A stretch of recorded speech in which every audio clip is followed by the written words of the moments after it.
तो जी हाँ, नमस्कार, जय हिंद, वंदे मातरम। प्यारे साथियों, फिर एक बार आप सभी का वेलकम है द रिजल्ट एकेडमी के इस प्यारे से चैनल पे। आज का ये क्लास आप सभी के लिए बहुत इम्पोर्टेंट होने वाला है। उम्मीद है कि आप सभी अच्छे से होंगे, खैरियत से होंगे। तो यूं ही सदा हंसते रहिए, मुस्कुराते रहिए, यही दुआ है हमारी।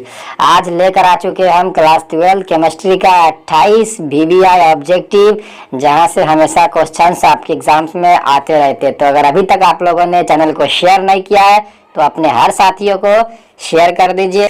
तो चलिए शुरू करते हैं। आज का पहला नंबर क्वेश्चन कहता है NaCl क्रिस्टल की संरचना होती है। NaCl crystal structure is. तो साथियों बता दें आप सभी को कि NaCl क्रिस्टल की संरचना कैसी होती है। तो NaCl क्रिस्टल की संरचना याद रखिएगा प्यारे साथियों, इसकी संरचना होती है फलक केंद्रित, यानी कि ऑप्शन नंबर बी हो जाएगा इस क्वेश्चन का राइट आंसर। ठीक है, अगला नंबर क्वेश्चन की बात कर रहे हैं। कहा गया है घनाकार संरचना में पिंड केंद्रित परमाणुओं की समन्वय संख्या होती है। In body centred cubic crystal structure coordinate number of atom is. तो याद रखिएगा प्यारे साथियों, घनाकार संरचना में पिंड केंद्रित परमाणु की समन्वय संख्या कितनी होती है? तो 8 होती है, यानी कि राइट आंसर हो जाएगा ऑप्शन नंबर बी यहाँ पर। ठीक है साथियों, अब बात करेंगे अगले नंबर क्वेश्चन की। और अगला नंबर क्वेश्चन कहता है, क्या कहा गया है देखिए अगला नंबर क्वेश्चन की ओर। कहा गया है मूल क्रिस्टल तंत्र की संख्या कितनी होती है। अगला नंबर क्वेश्चन कहता है साथियों, मूल क्रिस्टल तंत्र की संख्या कितनी होती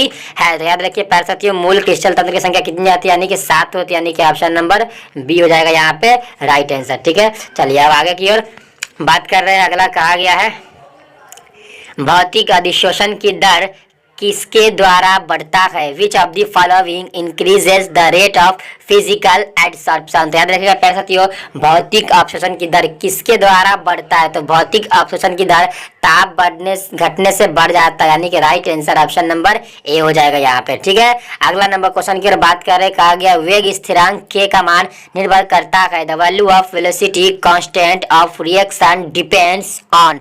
तो बताइए सभी लोग की वैल्यू ऑफ के किस पर डिपेंड करता है, यानी कि वेग स्थिरांक का मान किस पर डिपेंड करता है। तो वेग स्थिरांक का मान डिपेंड करता है तापक्रम पर, यानी कि ऑप्शन नंबर डी हो जाएगा यहाँ पे राइट आंसर।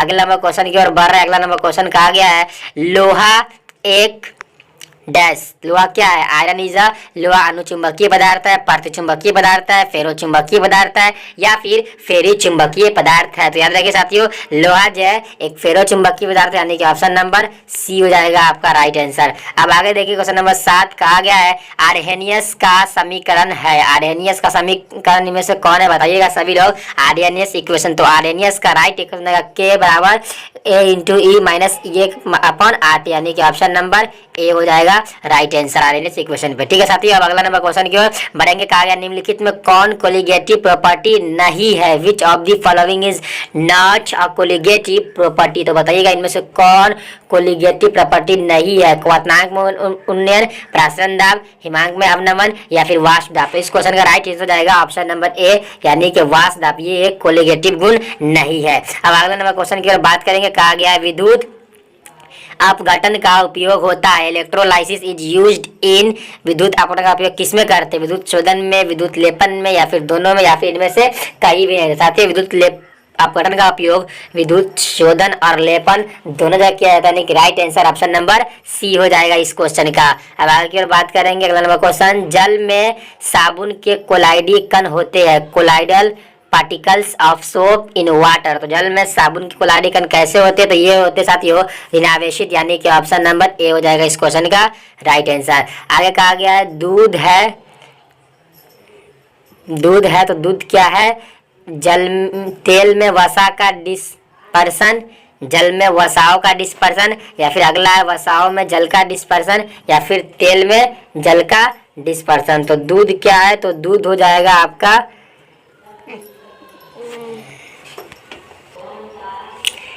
यानी कि दूध हो जाता है जल में वसा का डिस्पर्सन, यानी कि ऑप्शन नंबर बी हो जाएगा इस क्वेश्चन का राइट आंसर। अब अगले नंबर क्वेश्चन की बात करेंगे। अगला नंबर क्वेश्चन कहा गया है CH3 का प्रतिरोधी प्रभाव है। The antiseptic action of CH3 is due to, यानी कि किसके कारण CH3 का प्रतिरोधी प्रभाव होता है? CH3 के कारण, या फिर मुक्त आयोडीन के कारण, आयोडीन आयन के कारण, या फिर आयोडीन और CH3 दोनों के कारण। तो इस क्वेश्चन का राइट आंसर हो जाएगा मुक्त आयोडीन के कारण, यानी कि ऑप्शन नंबर बी हो जाएगा यहाँ पे राइट आंसर। अब अगले नंबर क्वेश्चन की अगर बात कर रहे हैं, कहा गया निम्नलिखित में कौन एक सेकेंडरी एल्किल हैलाइड है? विच of the following is secondary alkyl halide? बता दीजिएगा प्यारे साथियों, इनमें से कौन सा एक सेकेंडरी एल्काइल हैलाइड है? Isobutyl chloride, isopentyl chloride, neopentyl chloride, या फिर आइसोप्रोपाइल क्लोराइड? तो इसमें से जो सेकेंडरी एल्किल हैलाइड जाएगा वो जाएगा आइसोप्रोपाइल क्लोराइड, यानी कि ऑप्शन नंबर डी यहाँ पर हो जाएगा राइट आंसर। अब आगे बात कर रहे, कहा गया है CF2Cl2 का उपयोग होता है एक।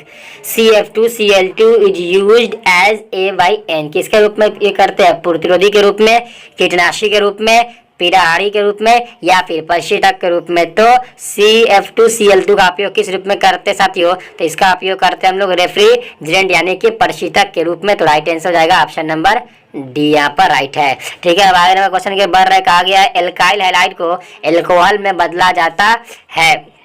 The alkyl halide is converted into an alcohol by, किसके द्वारा बदला जाता है? एलिमिनेशन के द्वारा, डिहाइड्रोजनेशन के द्वारा, एडिशन के द्वारा, या फिर सब्स्टिट्यूशन के द्वारा। तो एल्काइल हैलाइड को एल्कोहल में बदला जाता है किसके द्वारा साथियों? तो ये सब्स्टिट्यूशन के द्वारा, यानी कि ऑप्शन नंबर डी हो जाएगा यहाँ पे राइट आंसर। अब अगला नंबर क्वेश्चन की बात कर रहे हैं, कहा गया ल्यूकास परीक्षण का उपयोग होता है। Lucas test is use to distinguish, तो ल्यूकास परीक्षण का उपयोग किस में करते हैं? एमिनो अम्ल के विभेद में, ईथर के विभेद में, एल्कोहल के विभेद में, या फिर एल्किल हैलाइड के विभेद में। तो ल्यूकास अभिकर्मक का उपयोग करते साथियों एल्कोहल के बीच डिफरेंस करने के लिए, यानी कि राइट आंसर हो जाएगा ऑप्शन नंबर सी।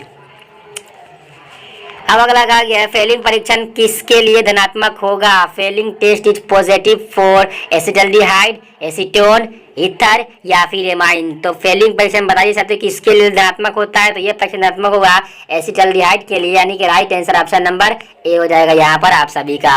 आगे कहा गया निम्नलिखित में किसमें एल्डोल संघनन नहीं होगा? Which of the following will not undergo aldol condensation? Acetaldehyde, propanaldehyde, benzaldehyde, या फिर ट्राइड्यूटेरो एसिटल्डिहाइड? किसके अंदर बता दीजिए एल्डोल संघनन नहीं होता है प्यारे साथियों? तो एल्डोल संघनन नहीं होता है बेंजल्डिहाइड के अंदर, यानी कि राइट आंसर हो जाएगा ऑप्शन नंबर सी यहाँ पे। अब आगे आ गया कार्बोहाइड्रेट का सामान्य सूत्र है। General formula of carbohydrate is, साथियों कार्बोहाइड्रेट का जनरल फार्मूला क्या होता है? तो जनरल फार्मूला जाता है इसका CX के H2O और इंटू में 1, यानी कि राइट आंसर यहाँ पर आएगा ऑप्शन नंबर ए हमारे पास इसका जनरल फार्मूला होता है। आगे कहा गया ग्लूकोज की वलय संरचना में कायरल कार्बन परमाणु की संख्या होती है। The number of chiral carbon atom in cyclic structure of glucose is, तो ग्लूकोज के वलय संरचना में कितने कायरल कार्बन परमाणु होते साथियों? तो ये होते 4, यानी कि right answer option number C यहाँ पर हो जाएगा।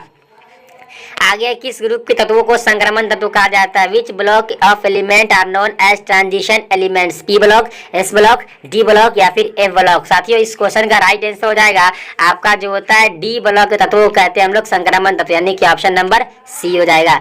आगे कहा गया है सोडियम आवर्त सारणी में किस ग्रुप का सदस्य है? Sodium is a member of which group is periodic table? तो सोडियम आवर्त सारणी के ग्रुप 1 के एक सदस्य, यानी कि राइट आंसर हो जाएगा साथियों ऑप्शन नंबर ए इसका राइट आंसर हो जाएगा। आगे कहा गया है XeF4 का आकार होता है। The shape of XeF4 is, यानी कि जनन टेट्राफ्लोराइड का आकार कैसा होता है? चतुष्फलकीय, स्क्वायर प्लेनर, पिरामिडल, या फिर लिनियर? तो जनन टेट्राफ्लोराइड का आकार कैसा होता है साथियों? इसका आकार हो जाता है स्क्वायर प्लेनर, यानी कि ऑप्शन नंबर बी हो जाता है। अब आगे गया है निम्नलिखित में कौन सी धातु प्रकृति में मुक्त अवस्था में पाई जाती है? ऑप्शन है सोडियम, लोहा, जिंक, या फिर सोना। तो कौन सी धातु प्रकृति में मुक्त अवस्था में पाई जाती है साथियों? तो इसका राइट आंसर हो जाएगा ऑप्शन नंबर डी, यानी कि सोना मुक्त अवस्था में पाई जाती है। आगे निम्नलिखित में कौन क्षारीय भूमिज तत्व? Which one of the following is an alkaline earth element? बता दीजिए इनमें से कौन सा जो है वो क्षारीय भूमिज तत्व है? कार्बन, कैल्शियम, जिंक, या फिर लोहा? तो इस क्वेश्चन का राइट आंसर हो जाएगा साथियों कैल्शियम, यानी कि ऑप्शन नंबर बी जो है ये क्षारीय भूमिज तत्व है। ठीक है, अगले क्वेश्चन की बात कर रहे हैं, कहा गया है निम्नलिखित में कौन सा धातु साधारण तापक्रम पर द्रव होता है? Which one of the metal is liquid at normal temperature? Option है जिंक, पारा, सोडियम या फिर जल। तो इस क्वेश्चन का राइट आंसर हो जाएगा ऑप्शन नंबर बी, यानी कि पारा जो होता है वो साधारण तापमान पर द्रव होता है। ये धातु अगर अधातु में पूछे तो आप में अधातु में ब्रोमीन हो जाता है। ठीक है, अब 27 नंबर क्वेश्चन कहा गया है HOCH2CH2OH का आयुपीएसी नेम है। तो इसका बताइएगा आयुपीएसी नेम क्या हो जाता है इसका। तो इसका आयुपीएसी नेम क्या हो जाएगा साथियों। तो इस क्वेश्चन का आपको यहाँ पर देख लीजिएगा 2 बार अल्कोहल दिया हुआ है और बीच में इथेन दिया हुआ है। तो इसका राइट आंसर हो जाएगा इथेन 1,2-डाइल, यानी कि ऑप्शन नंबर 20 क्वेश्चन का राइट आंसर हो जाएगा। ठीक है, अगर मैं क्वेश्चन की बात करें, कहा जाता है साथियों प्रतिरक्षी सॉल होते हैं protective sols are. Protective sol कैसे होते हैं, विलायक नहीं होते हैं, विलायक रोधी होते हैं, या फिर दोनों होते हैं, या फिर इनमें से कोई नहीं होते। तो प्रतिरक्षी सॉल याद रखिए पैर साथियों विलायक से नहीं होते, यानी कि right answer option number A होते हैं। फाइनली इसी के साथ हमने आज अपना 28 बीबीए ऑब्जेक्टिव कंप्लीट कर लिया। आई होप ये ऑब्जेक्टिव बहुत ही इंपॉर्टेंट है। फिर मिलते हैं हम लोग अगले वीडियो में, तब तक के लिए जय हिंद।